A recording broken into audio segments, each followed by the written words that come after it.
Di masa itu, Buhairah kemudian mengatakan kepada anak buahnya yang berkhidmah di gereja, wahai semua anak-anakku, santri-santriku, aktivis-aktivis gerejaku, siapkan makanan paling enak. Ada orang spesial mau datang ke gereja kita.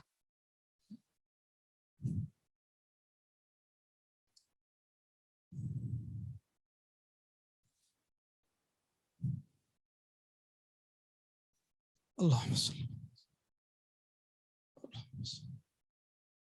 Allahumma sholli.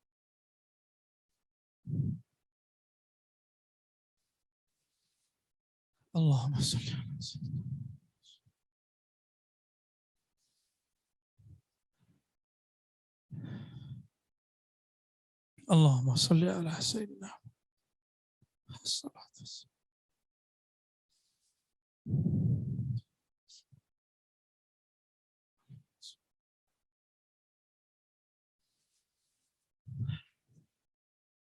Buhairah pun berkata, aku telah menunggu orang yang dijanjikan di akhir zaman. Ciri-cirinya cuma satu. Jika dia berjalan, di atasnya ada awan. Dialah Nabi yang aku tunggu-tunggu. Nabi Muhammad sallallahu alaihi wasallam. Barakatuh. Alhamdulillahilladzi basyarana biwiladati Sayyidina Muhammad sallallahu alaihi wasallam wa ja'alana min ummati Sayyidina Muhammad sallallahu alaihi wasallam. Asyhadu an la ilaha illallah wa asyhadu anna Muhammadan abduhu wa rasuluh. Allahumma salli ala sayyidil wujud Sayyidina Ahmad Sayyidina Muhammad wa ala alihi wal mahdi khalifatihi wa sallim. Amma ba'du. Gimana, ngantuk? Colek temannya, ada yang ngantuk-ngantuk tuh, kasihan, capek kali ya. Ya, jangan dibully ya, dibangunin ada colek ya. Mau denger cerita enggak? Mau. Ya udah, yang tidur dibangunin tuh, bangunin yang tidur. Tarik napas panjang-panjang. Kita tuh ngantuk karena oksigennya kurang. Maka biasakan nafas itu agak sedikit panjang, agak dalam. Gitu ya. Adinda ini kalau bernafas itu cuma keisi 10-20%, paru-parunya gede. 2 lagi kiri kanan. Penyakit kok yang disebabkan virus corona itu karena biasanya pernafasannya nggak kuat. Maka kuat-kuat, kalau bisa di sini ada latihan pernafasan. Moga nanti dipersiapkan ya para ustadz, para pengurus. Yang sama-sama kita hormati pimpinan yayasan, Pak Dr. Cepi ya. Kemudian para asatidz, para masyaikh, para kiai, dan yang terkhusus spesial Adinda, para siswa, siswi, santriwan, santriwati. Insya Allah besok hari santri. Maka saya sampaikan selamat hari santri nasional. Untuk semua para santri, ya, mari kita bacakan Al-Fatihah. A'udzubillahi minasyaitonirrajim. Bismillahirrahmanirrahim. Alhamdulillahirabbil alamin arrahmanirrahim maliki yaumiddin. Shiratal ladzina an'amta 'alaihim ghairil maghdubi 'alaihim. Dulu-dulu nggak ada hari santri, baru belakangan ini ada hari santri, dan ini keberkahan bagi kita semua. Dan Adinda harus tahu, negara ini banyak hutang kepada para santri.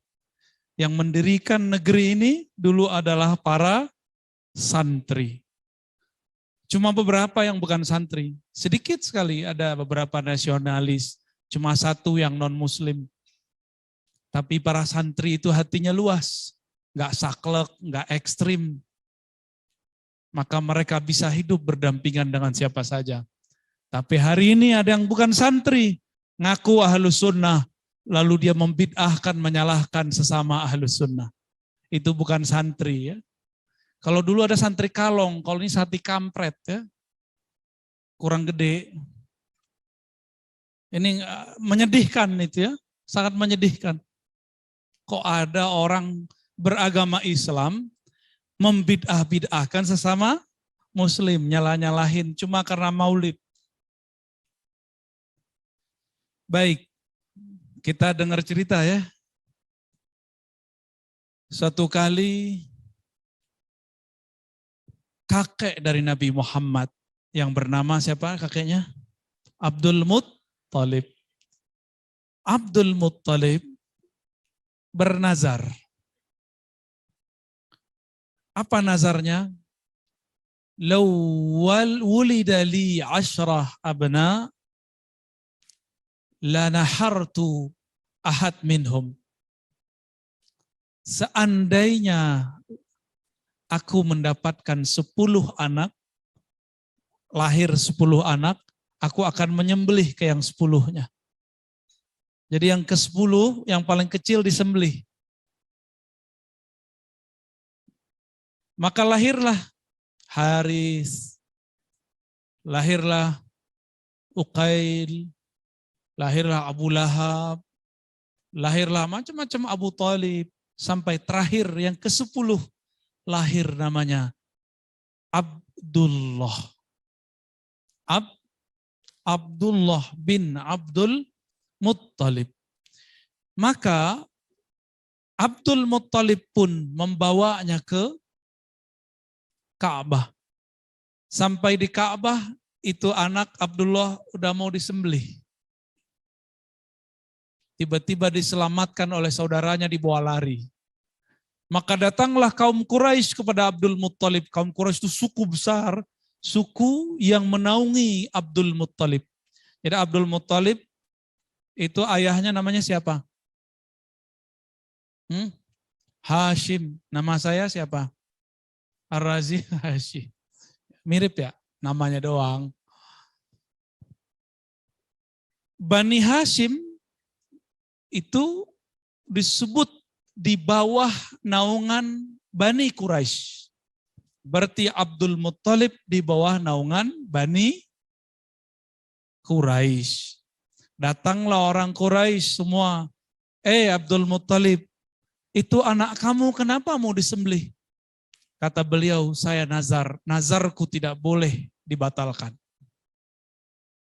Lalu, apa kata orang-orang Quraisy? Tunggu wahai Abdul Muttalib. Kita undi saja. Kita undi. Gimana ngundinya? Siap, dikasihlah 10 dari anak itu, 10 kendi. Siapa yang ada isinya di situ, ketika diputar, berarti dia nanti akan disembelih. Maka dibagilah. Ternyata yang dapat kendi yang ada isinya siapa? Abdullah. Ya udah, akhirnya Abdul Muttalib tetap mau menyembelih. Apa kata orang Quraisy? Baiklah. Ya. Kalau begitu, kita undi lagi. Nanti sekali undi, kalau masih dia yang terpilih, kami ganti 10 domba. Jadi supaya nggak disembelih diapain? Diganti dengan 10 domba. Diundi lagi. Ketemu lagi nama Abdullah. Diganti lagi 10 domba. Udah 20. Diundi lagi. Masih Abdullah. Diganti lagi jadi berapa? 30. Pusing orang Quraisy. Tapi Quraisy ini karena banyak juga yang kaya, mereka bilang, teruskan, ini cucu kita, nggak boleh dibunuh, nggak boleh disembelih. Undi lagi, sampai diundi ke yang 10 kali. Berarti 10 kali 10 berapa? 100 domba. Jadi harganya Abdullah itu 100 domba. Akhirnya yang ke-10 kali tidak lagi diteruskan undiannya karena namanya sudah hilang. Bukan ke beliau lagi. Abdul Muttalib pun tidak jadi menyembelih siapa? Abdullah. Besarlah Abdullah. Maka Abdullah ini dapat gelar Az-zabih as-sani. Orang yang akan disembelih yang nomor 2 dari keturunan Ibrahim. Yang pertama siapa? Pinter ya. Sayang nih saya nggak bawa rida nih. Kalau ya saya kasih hadiah nih. Yang bisa jawab saya kasih hadiah biasanya ya. Baik. Jadi yang pertama Nabi Ismail. Jadi disembelih nggak Nabi Ismail? Nggak jadi. Abdullah pun tidak jadi disembelih. Abdullah kemudian jadi dewasa. Abdullah kemudian menjadi pedagang. Setiap kali musim dingin, ia belanja ke wilayah selatan karena agak hangat. Ketika musim panas, dia berangkat ke utara, ke wilayah Syam, wilayah Suriah, bahkan ke wilayah Busra, ke wilayah Syam, dan berbagai wilayah di utara. Masih muda, tapi sudah keluar masuk negara orang. Ini Adinda ini sudah berapa kali ke luar negeri? Belum banyak ya? Belum ya? Apalagi udah kena COVID. Udah gak sempat kemana-mana. Abdullah sudah bolak-balik ke luar negeri. Dalam perjalanannya mau pulang, dia bertemu seorang perempuan. Perempuan ini hafal kitab suci Taurat. Dan doa-doanya sakti. Ketika melihat Abdullah, apa kata si perempuan? Wahai hamba Allah, datanglah ke rumahku, aku berminat kepadamu. Wah, ini perempuan berani juga ya. Berani dia sama laki. Ada yang berani gitu gak? Sekarang gak berani, entah kalau senang pasti berani. Ditariklah dia ke rumah. Masuklah ke dalam rumah Abdullah. Ke rumah si perempuan itu Abdullah. Di dalam rumah si perempuan itu ingin menggoda Abdullah.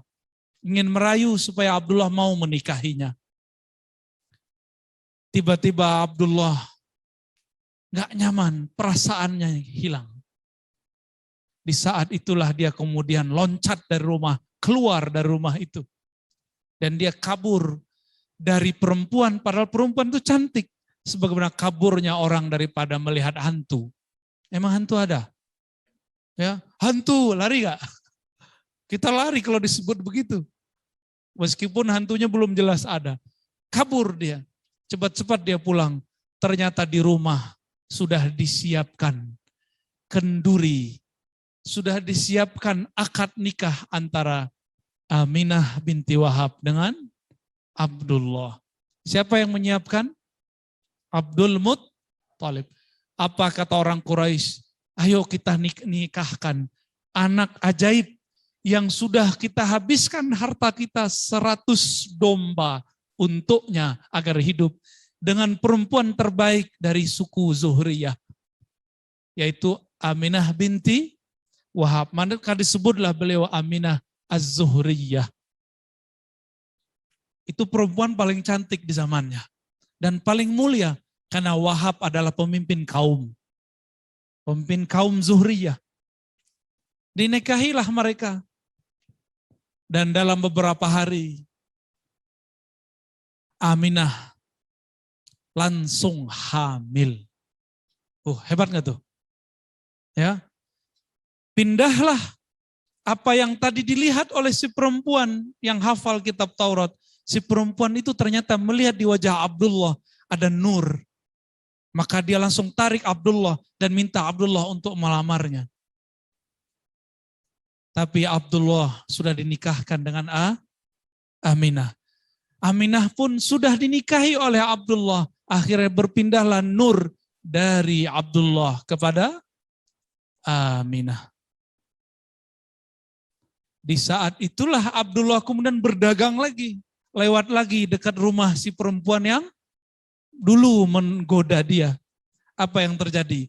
Abdullah kemudian sekarang mencoba mendekati rumah perempuan itu. Tapi perempuan itu buka pintunya dan dikatakan, kok Abdullahnya beda dengan Abdullah yang kemarin? Maksudnya apa? Jadi Abdullah nanya, apa maksudmu? Aku adalah Abdullah yang engkau kemarin minta menikah. Jawaban daripada si perempuan, Beberapa hari yang lalu, ra'aitu fi wajhika nuran. Beberapa hari yang lalu aku melihat di wajahmu cahaya. Aku tidak tahu cahaya apa itu. Tapi aku ingat dalam kitab suci juga dikatakan bahwa seorang nabi akhir zaman, ayahnya mempunyai tanda cahaya di wajahnya. Tapi al-an ma ra'aitu fika. Zahaba anka nuruh. Sekarang nurnya telah pergi. Aku tidak berminat lagi kepadamu. Tutup pintu, dikunci sama dia. Abdullah pun jalan, bingung. Ada apa gerangan? Teruslah Abdullah bergerak. Beliau kemudian berdagang berbulan-bulan. Ternyata ajal pun datang. Di tengah jalan beliau wafat. Belum sempat pulang, belum sempat melihat istrinya hamil, belum sempat melihat anaknya dikandung, belum sempat melihat anaknya lahir. Abdullah sudah wafat. Jadilah Aminah ibu yang janda. Janda ditinggal mati oleh suaminya. Kira-kira adik-adik ini kalau begitu sedih nggak? Berarti Nabi Muhammad ini makhluk yang paling sedih sebenarnya. Tapi beliau bukan orang biasa. Allah ingin suatu rahasia yang lain. Nabi Muhammad disebut ummi, biar tiada yang mengajarinya. Seandainya Nabi Muhammad itu ada ayahnya, orang akan menuduh Nabi Muhammad itu diajarkan ayahnya. Maka Nabi Muhammad dibuat oleh Allah tidak punya ayah lagi. Setiap malam, setiap pekan, setiap minggu, setiap bulan, selama 9 bulan, Sayyidah Aminah setiap kali tidur bermimpi didatangi oleh makhluk-makhluk suci. Ada kalanya Nabi Adam, ada kalanya Nabi Nuh, ada kalanya nabi-nabi yang lain sehingga tidak disebutkan satu persatu. Ibrahim, Musa, Isa. Terkadang didatangi oleh malaikat dan malaikat membawa makanan. Ketika dulu Nabi Isa dikandung oleh ibunya Maryam, Maryam dimanjakan oleh makhluk-makhluk di langit dengan buah-buah dari surga. Maka Sayyidina Muhammad yang dikandung oleh Aminah pun dimanjakan oleh Sayyidina Jibril. Dibawakan buah-buah surga, dibawakan kenikmatan-kenikmatan surga. Meskipun Aminah tidak punya suami, tapi dia hampir tiap malam melihat keajaiban dalam mimpinya. Apa kata Nabi Adam ketika masuk ke dalam mimpi Aminah? Wahai Aminah, kamu sedang mengandung Sayyidul Alamin, penghulu alam semesta. Jika engkau melahirkannya, fasammihi Muhammadan, maka namakanlah dengan Muhammad. Besok-besok datang lagi Nabi Nuh dalam mimpinya. Apa kata Nabi Nuh? Wahai Aminah, kamu akan melahirkan penghulu para nabi dan rasul. Jika dia lahir, maka namailah Muhammad. Besok-besok datang lagi Nabi Ibrahim. Begitulah terus sampai beliau mau melahirkan. Ketika melahirkan, Allah kembalikan ruh Sayyidah Asiyah dan Sayyidah Maryam. Sayyidah Asiyah dan Maryam menjadi bidan mereka. Akhirnya lahirlah Nabi Muhammad tanpa berdarah-darah. Inilah keanehan di alam semesta. Apa kata Sayyidah Aminah? Ketika engkau aku lahirkan Muhammad, aku tidak melihat darah, tapi aku melihat cahaya. Cahaya itu tembus menerangi kaisar-kaisar, kekaisaran yang ada di Rum. Dinasti-dinasti yang ada di Persia. Dinasti Persia di zaman itu meliputi daerah Hijaz sampai ke Yaman, sampai ke Iran, ke Irak, sampai ke India. Semua terbuka, terlihat oleh Sayyidah Aminah. Ini saya mau tanya, kalau kita sekarang duduk di sini bisa ngelihat Malaysia nggak? Nggak bisa. Aminah saat melahirkan Nabi Muhammad melihat sekitar Arab, bahkan sekitar dunia. Ajaib nggak tuh? Karena yang dikandungnya sang ajaib, Nabi Muhammad Sallallahu Alaihi Wasallam. Lebih mulia Maryam atau Aminah?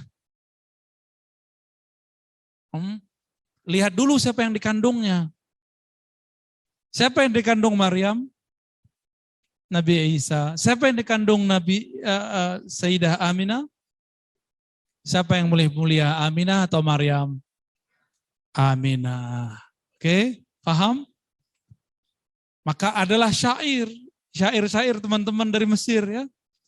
Semulia-mulia, senikmat-nikmat ibu, khairun nisa, sebaik-baik perempuan, itulah yang melahirkan Nabi Muhammad sallallahu alaihi wasallam ya. Dan Nabi kemudian mengatakan wulidtu makhtuna. Nabi Muhammad mengatakan aku terlahir sudah disunat. Ada nggak yang dilahir udah disunat? Ya, disunat umur berapa, Dek? Udah disunat belum? Belum ya? Udah ya. Ada yang belum disunat?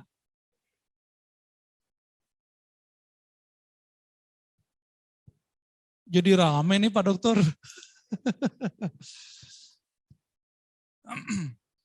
Bagi laki-laki wajib ya disunat, bagi perempuan tidak wajib, ya, dianjurkan. Jadi kalau perempuan jangan ditanya, cuma dianjurkan. Apa kata beliau? Coba dihafalkan hadisnya. Wulidtu makhtuna. Aku terlahir sudah sudah dikhitan. Siapa nabi yang pertama kali dikhitan? Nabi Ibrahim pinter. Kita mau tanya, Yesus Nabi Isa dikhitan enggak? Tahu dari mana? Nabi Isa dikhitan. Kalian tahu enggak Yahudi dikhitan? Udah ketemu orang Yahudi belum? Belum. Sebenarnya di Indonesia ada sebagian keturunan Yahudi, tapi tidak populer. Indonesia menutup kat dengan Yahudi. Tapi sebenarnya ada keturunannya di sini. Mereka diam-diam, ya, karena orang Indonesia benci dengan Yahudi. Karena Indonesia kebanyakan Muslim tidak senang dengan Yahudi. Waktu saya jalan-jalan dakwah di Paris, saya jalan di komplek Yahudi. Jalan kita di komplek Yahudi. Begitu dia masuk ke Al-Quds, Yerusalem, saya ketemu orang-orang Yahudi. Tapi saya nggak meriksa, ya. Masa saya periksain celana aja? Enggak lah. Orang Yahudi kita tanya, laki-lakinya dikhitan enggak? Dan mereka mengatakan kami wajib dikhitan. Karena ini sunnah Nabi Ibrahim, ajaran Nabi Musa. Nabi Isa atau Yesus itu Bani Israel. Itu juga dikhitan. Maka kenapa umat Nabi Muhammad lebih dekat kepada Nabi Isa daripada umat Nasrani? Karena umat Nabi Muhammad laki-lakinya dikhitan. Ini baru fisik nih. Ini gampang nih kalau mau debat-debat interfaith ya, debat antar agama. Kita nggak bilang Kristen ya, kita bilang apa? Nasrani. Nabi Isa nyembah siapa? Kalau Nasrani nyembah siapa? Gimana tuh? Jadi siapa yang lebih dekat ke Nabi Isa? Umat Muhammad SAW atau umat Nasrani? Ya. Nabi Isa Tuhannya berapa? Umat Nasrani Tuhannya berapa? Ada satu kelompok Unitarian namanya, mereka Tuhannya satu, tapi itu kelompok minoritas. Baik, kembali ke Nabi Muhammad sallallahu alaihi wasallam. Nabi Muhammad kemudian beliau dewasa, mulai lahir, belum dewasa, baru beberapa hari. Orang Arab dulu punya tradisi, kalau anak lahir disusui kepada ibu susu. Disebut ummur radha'ah. Apa disebut? Ummu radha'ah. Radha'ah artinya susu. Ini dulu nyusunya pakai apa? Susu sapi. Jadi saudara susunya sapi. Enggak apa-apa juga kok ya. Ada tradisi begitu. Maka Nabi Muhammad kecil diserahkan kepada ibu susu. Tapi ini panjang ceritanya sebelum dapat Aminah. Waktu itu ada pasar khusus untuk memilih ibu susu dan anak susuan. Itu pasar luar biasa rame. Datanglah ibu-ibu muda dari mana-mana dengan suaminya. Datang juga seorang orang-orang Mekah ke tempat itu dengan anak-anaknya. Nabi Muhammad ini karena beliau yatim, berarti ibunya janda dan tidak punya kekayaan, berarti disebut miskin. Enggak ada yang minat dengan si anak ini karena bayarannya kecil. Bayarannya kecil. Setiap ada ibu bawa anak, dia bawa dinar dirham banyak. Berebutlah orang untuk mengambil anak itu. Datang lagi ibu dari gang mana, dari bukit mana, semuanya ada yang ngambil. Ibu susu yang datang dari luar kota Mekah ingin mengambil semua. Tapi semuanya tidak ada yang cocok dengan Nabi Muhammad. Ada satu kali dicobain Nabi Muhammad ke seorang ibu, beliau nggak mau. Bahkan si ibu juga nggak minat. Duitnya dikit. Pindah lagi ke ibu yang lain, Nabi Muhammad juga nggak mau. Si ibu susu calonnya juga nggak mau. Terakhir sisalah satu orang, dia pernah pulang nggak bawa apa-apa, ya sudah itu aja yang dibawa si Muhammad bin Abdullah, bapaknya sudah nggak ada. Dibawalah semua ibu-ibu susu sudah berangkat ke kampung Sa'diyah, ke kampung mana-mana. Mereka sudah berangkat dari tengah siang. Ini sudah hampir sore, tapi belum dapat juga. Maka diambillah oleh Halimah Sa'diyah anak yang ini. Anak dari Aminah yang bernama Muhammad. Diambillah ini anak. Dan dikatakan bayarannya nggak banyak, Neng, nggak apa-apa ya, nggak apa-apa. Ya dibawa aja. Halimah itu perempuan yang kurus. Ontanya juga kurus. Sedangkan ibu-ibu yang lain, badannya gemuk-gemuk, ontanya gemuk-gemuk. Kira-kira kalau orang gemuk, mohon maaf ya, mohon maaf yang gemuk, jangan ngerasa. Yang gemuk sama yang kurus lari duluan mana nyampe? Serius, jangan tersinggung ya. Tapi kalau kedinginan, yang kurus menggigil. Yang gemuk, enak dia. Ya. Bener. Kalau siang-siang, yang kurus nggak kegerahan. Yang gemuk, ngipas mulu. Ya nggak apa-apa ya, salah kalian banyak makan. Halimah Sa'diyah badannya kurus, ontanya pun kurus. Dia bawa itu anak pakai onta yang khusus. Yang duluan ontanya gemuk, ibu susunya gemuk. Biasanya orang baru melahirkan gemuk gak? Tanya ibu-ibu yang sudah pernah melahirkan. Benar Bu ya? Bapak-bapak yang udah punya istri melahirkan, benar. Biasanya ibu-ibu, istri-istri pada gemuk. Tuh gara-gara kalian tuh ibunya jadi gemuk.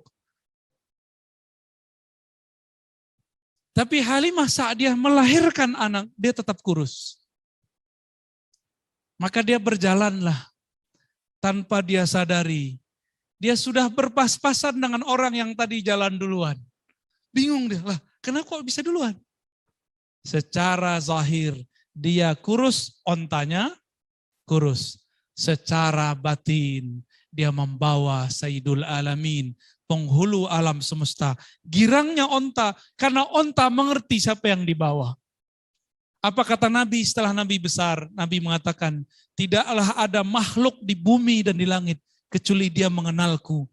Dari kecil sampai besar, semua makhluk mengenal Nabi Muhammad. Maka onta ini mengenal Nabi Muhammad. Jadi ternyata onta ini dari tadi waktu di Mekah, setiap kali Halimah mendekat kepada seorang anak, ontanya gerak-gerak terus nggak mau. Ketika mendekat ke Nabi Muhammad, ontanya langsung mendiluk dan dia ingin bersama Nabi Muhammad. Jalan terus itu onta. Cepatnya bukan main, bagaikan angin kalau nggak disebut kilat.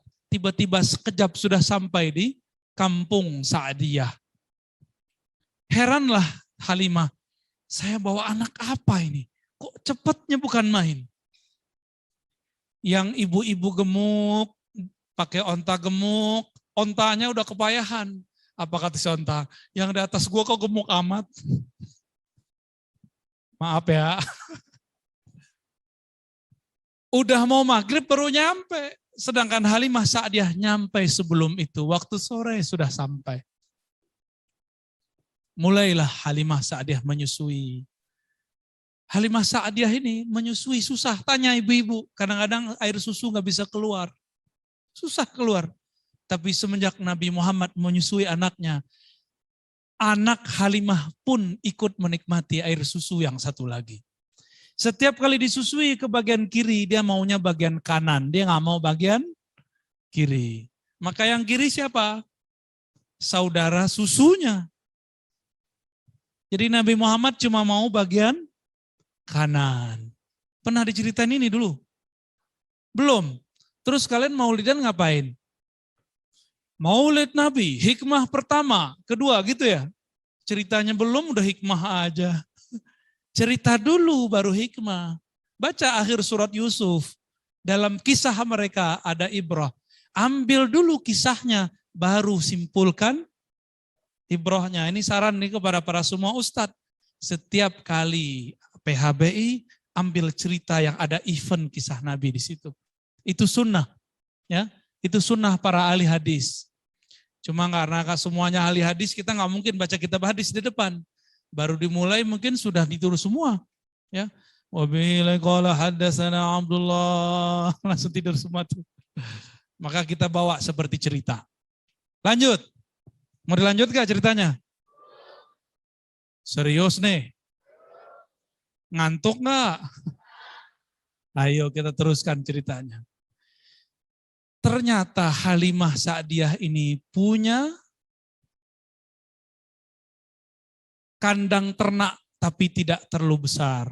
Jadi dia punya usaha beternak domba dan onta. Tapi tidak terlalu besar. Ayah suaminya Halimah, yaitu ayah susunya Nabi Muhammad, itu setiap hari berangkat, ya, berangkat ke kebun. Di sana nggak ada kebun sebenarnya ya. Berangkat ke padang rumput, mengembala apa? Mengembala domba. Semulai dari hari itu, domba yang ada di tangannya ayah susu Nabi Muhammad itu gemuk-gemuk, gampang makan, jarang sakit, semuanya sehat, dijual-jualnya mahal. Maka lama-lama rumah itu jadi berkah. Lama-lama rumah Halimah Sa'diyah menjadi sumringah. Senyum tiap hari, mereka tidak pernah miskin. Mereka tidak pernah kehabisan uang. Mereka tidak pernah kehabisan susu di rumah. Mereka bahkan kelebihan susu. Mereka bagi-bagikan itu. Lama-lama Nabi Muhammad ini tambah gede, tambah gede. Nabi Muhammad itu tidak mau menyusui Halimah. Jika dilihat Halimah Sa'diyah sudah lelah, dia berhenti menyusu. Kecil sudah pengertian. Dia menyusu hanya syaratnya aja. Lama-lama makin besar, seperti anak-anak. Mulailah Halimah Sa'diyah melihat Nabi Muhammad kecil, suka main-main. Main-main. Ini adik-adik ini suka main nggak? Suka ya? Kalau ada rumput, suka guling-guling nggak? Waktu kecil, sampai sekarang kayaknya begitu deh. Ada pasir, suka main-main di pasir nggak? Masih kan? Kalau pergi ke pantai, suka lari-lari nggak di pantai? Berenang-berenang. Kebetulan di sini ada kolam renang ya. Gak usah jauh-jauh berenang. Betul Nabi Muhammad sama dengan anak-anak lain juga suka berenang. Tapi tidak ada tempat berenang di situ. Akhirnya berenang pasir. Main pasirlah Rasulullah dengan semua teman-temannya. Sampailah umur beliau 5 tahun. Sesekali dijenguk oleh Aminah. Tiba-tiba Aminah, ya,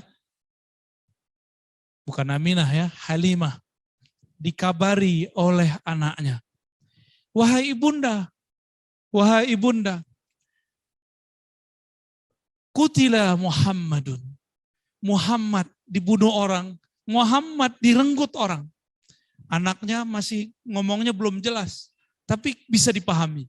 Maka Halimah Sa'diyah bersama suaminya mengejar di mana tempat Nabi Muhammad bermain. Ketemulah di situ, di satu lapangan. Nabi Muhammad udah main lagi. Ditanyalah oleh Halimah, "Wahai Muhammad anakku, apa gerangan yang terjadi padamu?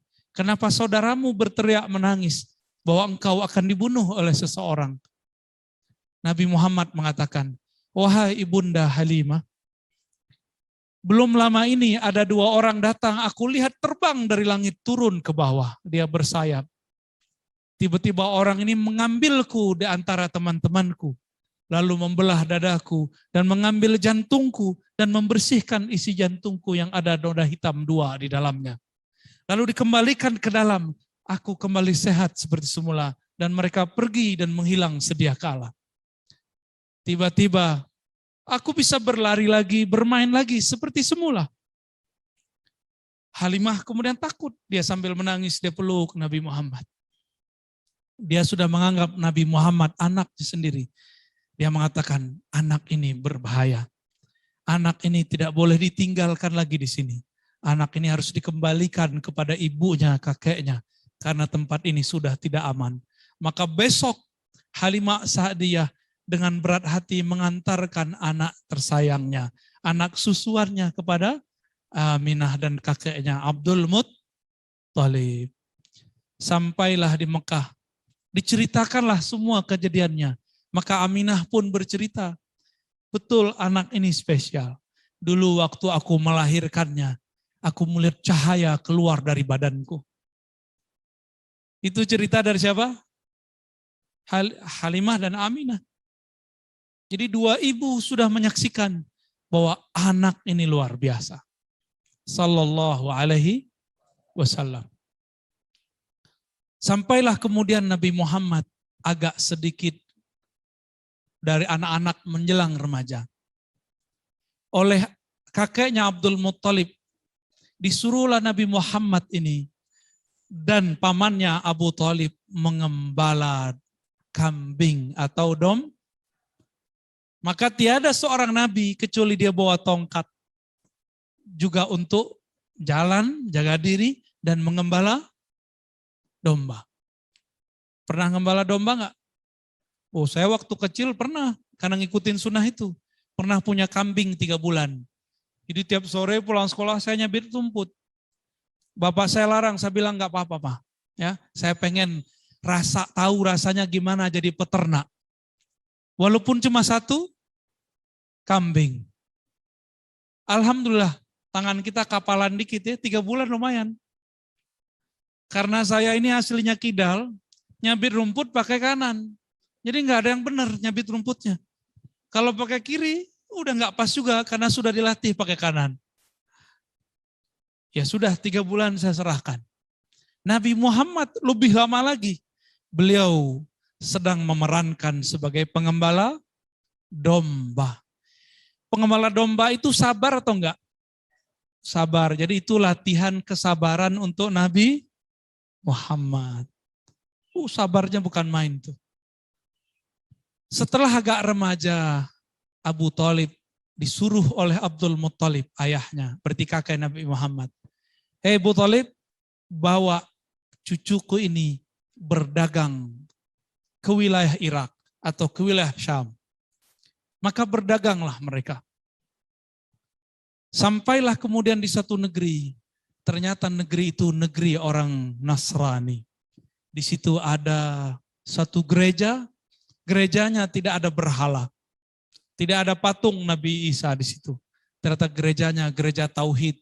Masih menyembah Allah semata. Disebut ajaran Kristen atau Nasrani Unitarian. Hanya menyembah satu Tuhan. Allah Subhanahu wa ta'ala. Dia menghafal kitab Injil.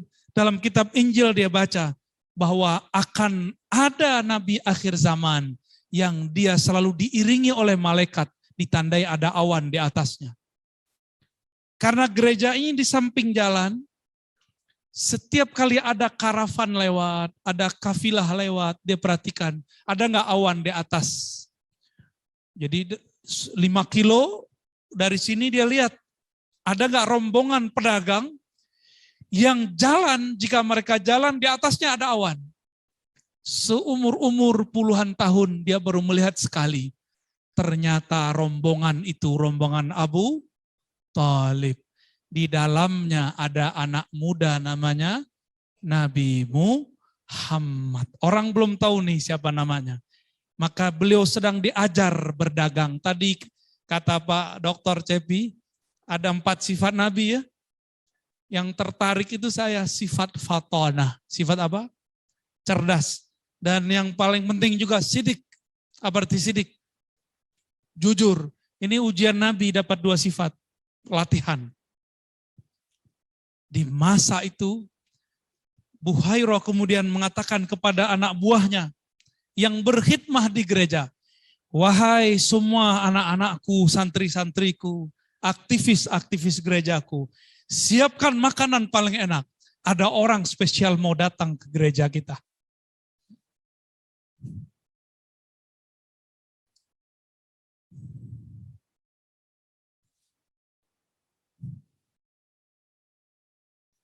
Allahumma sholli. Allahumma sholli.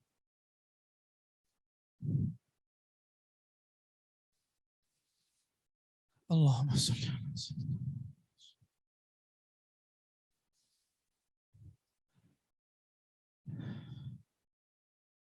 Allahumma sholli ala sayyidina.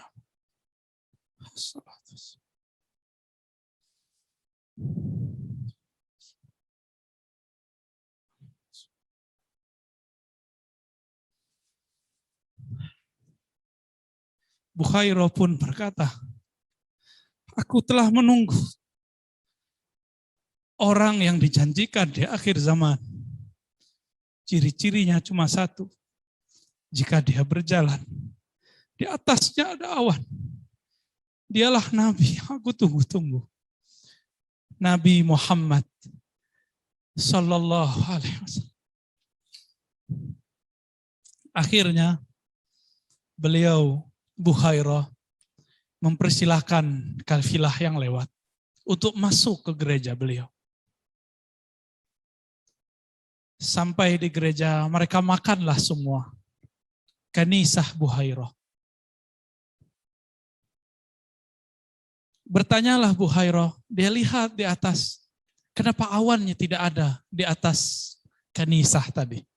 Apa arti kanisah? Gereja. Dilihat di atasnya kok nggak ada awan. Akhirnya Buhairah berkata, semua lagi makan. Siapakah pemimpin kaum kalian? Maka mengangkat tanganlah Abu Thalib, aku wahai Tuan Pendeta. Adakah orang yang belum ikut makan bersama kita? Lalu Abu Thalib mengatakan, betul ada anakku. Dia masih kecil, aku baru mengajari dia. Kami belum menganggapnya sebagai pedagang beneran. Apa kata Buhairah? Bawa aku kepadanya. Sembari mereka makan, Buhairah kemudian bertemu dengan Nabi Muhammad Sallallahu Alaihi Wasallam. Dia lihat di atasnya ada awan. Tidak banyak riwayat menyebutkan bahwa Buhairah sebenarnya langsung memeluk Nabi Muhammad Sallallahu Alaihi Wasallam. Ayo kita sholawat. Allahumma salli ala Sayyidina Allahumma salli ala wassalatu wassalamu alaika.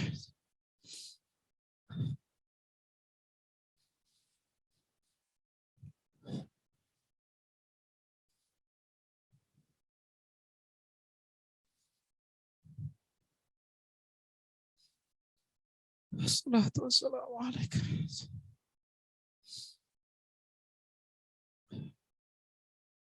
Bayangkan adik-adik menunggu ayah yang hilang.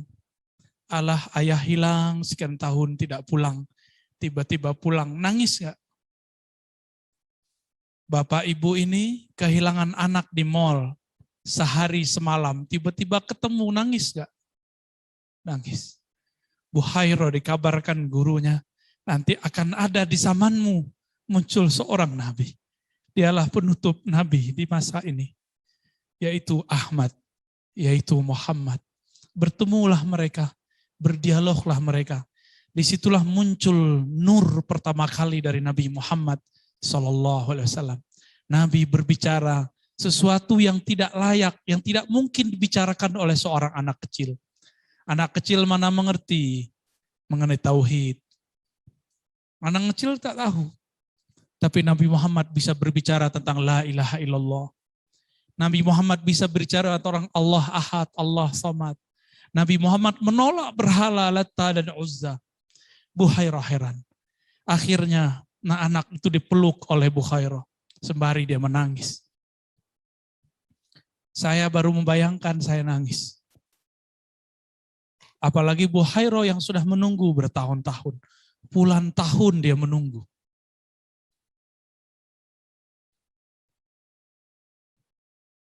Akhirnya Abu Khairah mengatakan, wahai Abu Talib, hazal gulam nabiyun. Anak ini adalah seorang nabi. Anak ini seorang nabi. Ini adalah penghulu alam semesta. Penutup semua para nabi dan rasul. Semenjak hari ini jangan pernah engkau bawa lagi dia berdagang. Karena jika ahlu kitab tahu, Yahudi tahu, mereka akan membunuh anakmu ini. Maka Abu Talib pun mulai ketakutan. Segeralah Abu Talib bersama semua kafilahnya pulang menyembunyikan Nabi Muhammad sallallahu alaihi wasallam. Berarti Nabi Muhammad sudah dikenali sebagai nabi semenjak kecil. Siapa yang mengenali? Buhairah. Siapa lagi? Abu Talib.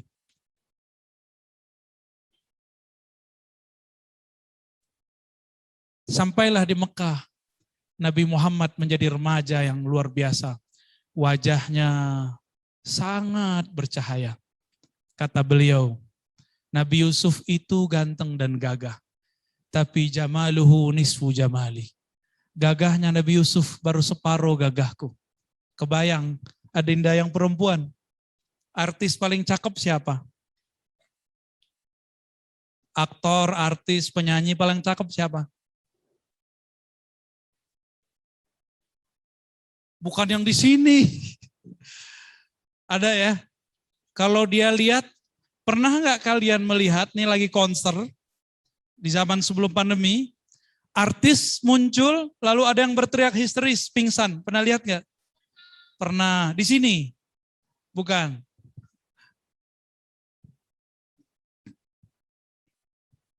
Nabi Yusuf lewat. Ibu-ibu cantik di Mesir lagi pegang apel dan pisau. Mereka kemudian melukai tangannya tanpa disadari. Enggak sampai buntung, luka aja. Dia menyakiti dirinya sendiri, tapi dia tidak merasai. Karena matanya sedang menatap makhluk yang setengah kegagahan alam semesta ada pada dia. Nabi Yusuf, bukan setengah ya, seperempat barangkali ya. Itu Nabi Yusuf. Kalau adinda ini ngelihat aslinya Nabi Muhammad, mungkin gak bisa napas, pingsan kali. Gak ada yang sanggup lihat wajah Nabi Muhammad. Abu Bakar As-Siddiq setiap kali wajah Nabi langsung tunduk. Gak sanggup lihat. Maka Abu Bakar tidak sanggup menceritakan wajah Nabi. Setiap dia membayangkan mata Nabi, dia langsung menangis. Setiap dia terbayang bagaimana wajah Nabi menatapnya, dia langsung tunduk begitu. Gak ada kalam lagi. Seperti saya tadi gak bisa berkalam-kalam. Gak bisa, itu dibuat-buat. Abu Bakar setiap hari begitu, bayangkan. Setelah wafat Nabi, hampir setiap hari beliau ingat Nabi, beliau begitu. Maka Abu Bakar setiap sholat, ingat cara Nabi sholat, langsung tidak bisa menjaharkan baca Al-Fatihah. Maka beliau kalau sholat seperti sir, setiap hari seperti sir. Bismillahirrahmanirrahim. Langsung kemudian suaranya hilang. Abu Bakar As-Siddiq. Beda dengan Umar. Umar kalau rindu suaranya keluar menggelegar. Ini nggak tahu nih kalian yang mana nih? Abu Bakar atau Umar? Ya.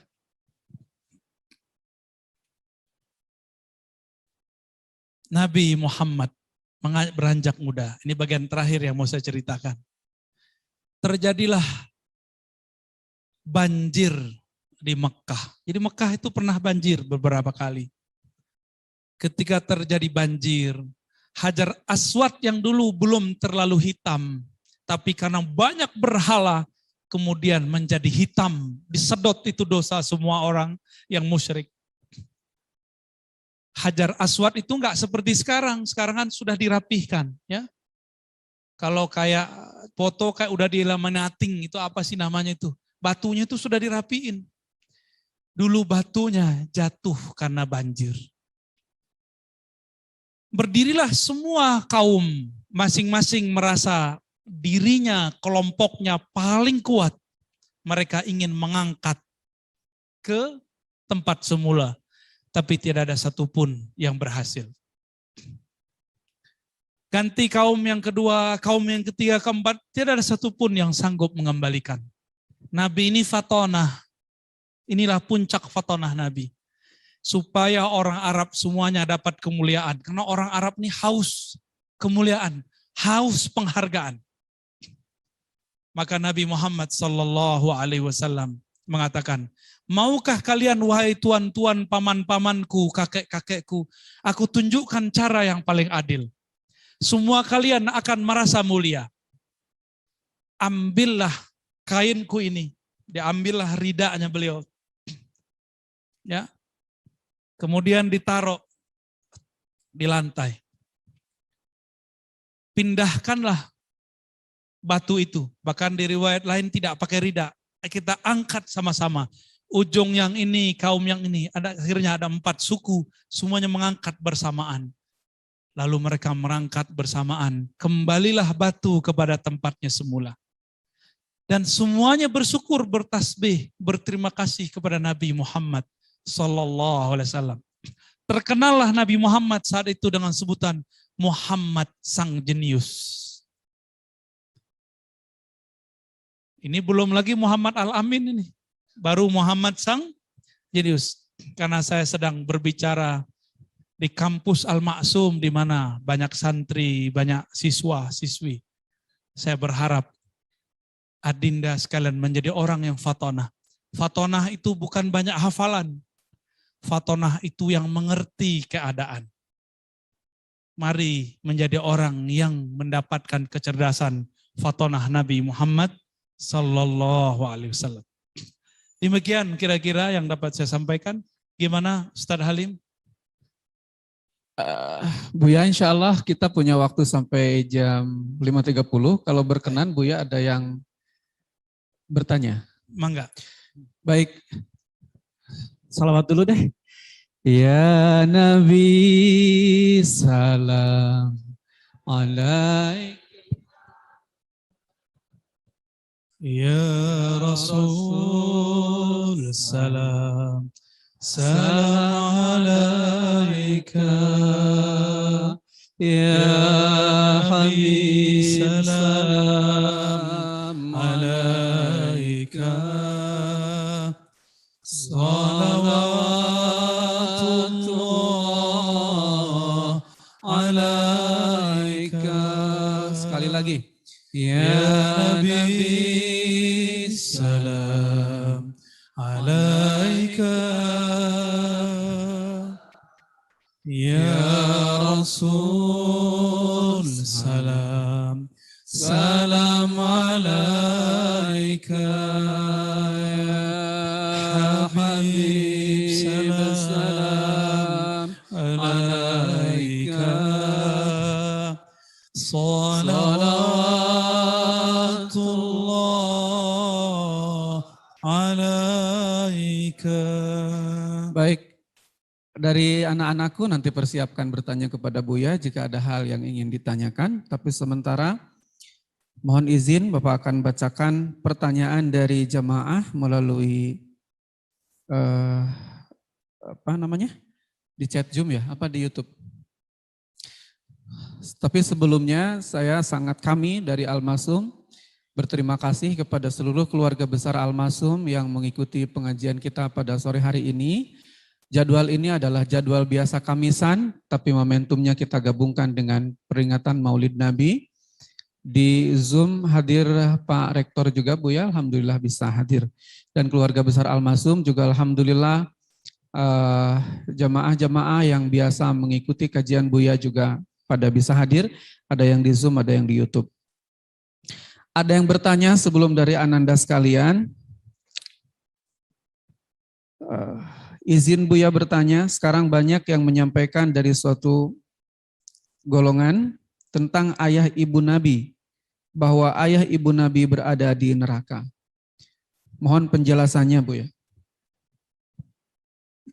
Baik, ini sudah banyak saya bahas sebenarnya di kajian-kajian terbuka ya, sudah ada kajiannya di sosial media.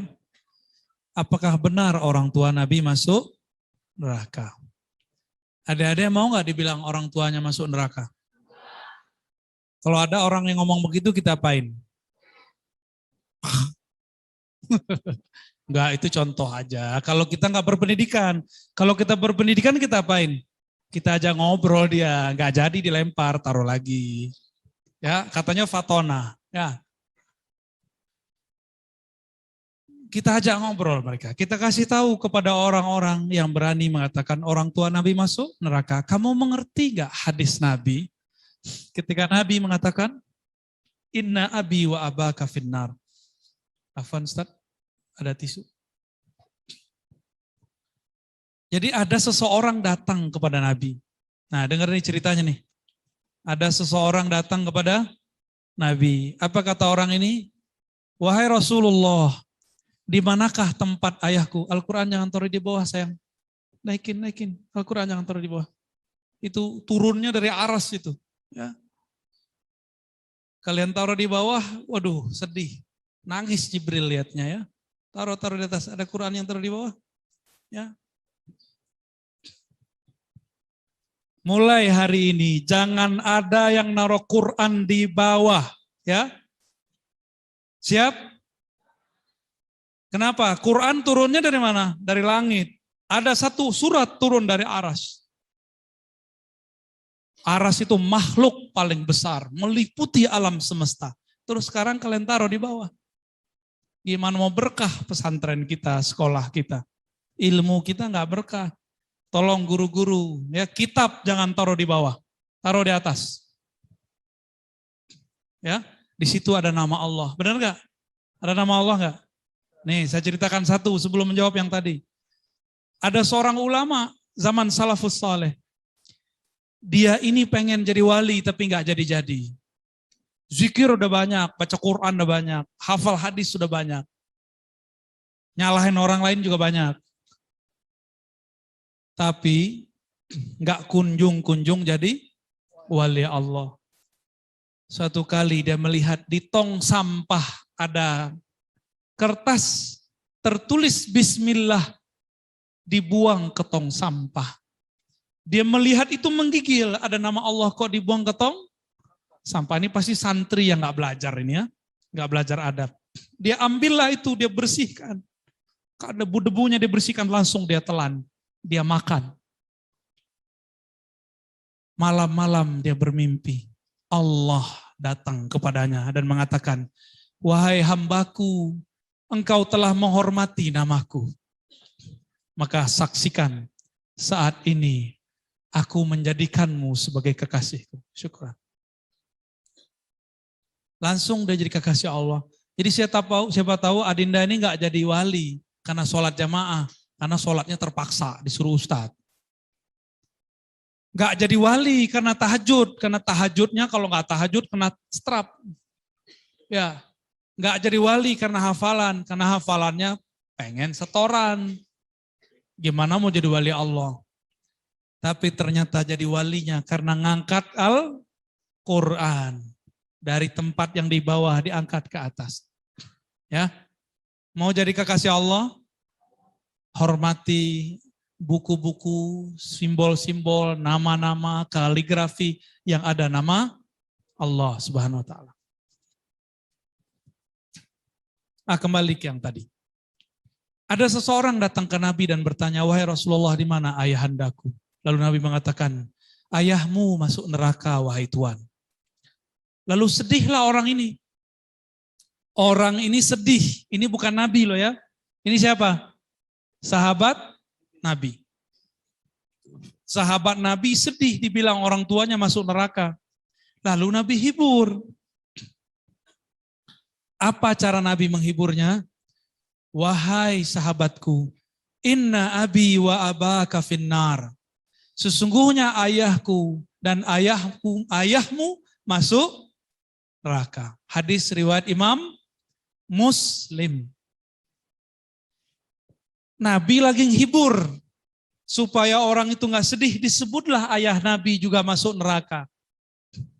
Berarti Nabi nyesel nyebut orang tua dia masuk neraka. Berarti Nabi sadar kalau kita menyebut orang tua dia masuk neraka, orang itu sedih. Sekarang ada ustadz tamatan Timur Tengah katanya, ngajinya di Madinah katanya, jalan di kampungnya Nabi katanya, tapi dia mengatakan orang tua Nabi masuk neraka. Sedih gak Nabi kalau digituin? Sedih. Kira-kira kalau ketemu Nabi disapa gak tuh orang tuh? Kok bakal disapa? Al-Wahsy bunuh Sayyidina Hamzah. Taubat. Apa kata Nabi? Wahai Wahsy, aku tahu engkau taubat, tapi tolong jangan duduk di depanku. Duduklah di belakang. Al-Wahsy setiap ingat itu beliau nangis. Maka dia duduk di belakang orang, di belakang tembok, di belakang tiang. Supaya tidak dilihat oleh Nabi. Karena Nabi kalau ingat dia, ingat pamannya terbunuh. Kira-kira kalau Nabi ketemu sama orang yang bilang orang tua Nabi masuk neraka, diusir nggak? Oh ini yang bilang orang tua aku masuk neraka. Ya, dia protes tuh orangnya. Apa kata orang ini? Wahai Rasulullah, nanti di kiamat, kan engkau sendiri yang mengatakan orang tua masuk neraka. Itu Nabi marah itu.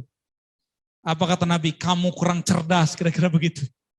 Aku ini menghibur dia karena aku habis membuat dia sedih mengatakan orang tuanya masuk neraka. Jika orang tua manusia biasa disebut masuk neraka, dia sedih, apalagi aku, kira-kira gitu kalau dikiaskan. Kira-kira gitu kalau dikiaskan. Maka untuk belajar akidah ini nggak cukup belajar bahasa Arab, harus belajar juga akidah yang kuat. Ya nggak penting tamat mana, yang penting gurunya siapa. Ya, jadi Adinda ini jangan terlalu nafsu sekolah di mana, sekolah di sini. Yang penting gurunya siapa, itu yang penting ya. Itu yang akan menentukan sikap kita ke depan. Jadi orang-orang yang mengatakan orang tua Nabi masuk neraka, pertama dia tidak mengerti hadis, yang kedua dia tidak menguasai ilmu akidah, yang ketiga dia kurang ajar kepada Rasulullah Sallallahu Alaihi Wasallam.